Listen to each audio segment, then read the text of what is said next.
ఒక సిలబుల్ ఉండే పదాలలో చివరి అక్షరం ఎఫ్ కానీ ఎల్ కానీ ఎస్ కానీ ఉంటే సదరు అక్షరాలకు అదనంగా అవే అక్షరాలను కలిపి ద్వంద్వ అక్షరాలుగా మనం రాయాల్సి ఉంటుంది.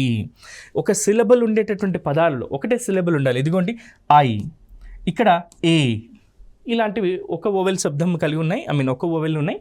వీటిని వన్ సిలబుల్ వర్డ్ అని చెప్పి మనం చెప్తున్నాం. ఇందులో ఒకవేళ చివరి అక్షరం ఎఫ్ కానీ, ఒకసారి గమనించండి, ఎఫ్ కానీ లేదా ఎల్ కానీ లేదా ఎస్ కానీ ఉన్నట్టయితే ఆ పదం చివరిలో ఎస్ యాడ్ చేసి మనం రాయాల్సి ఉంటుంది.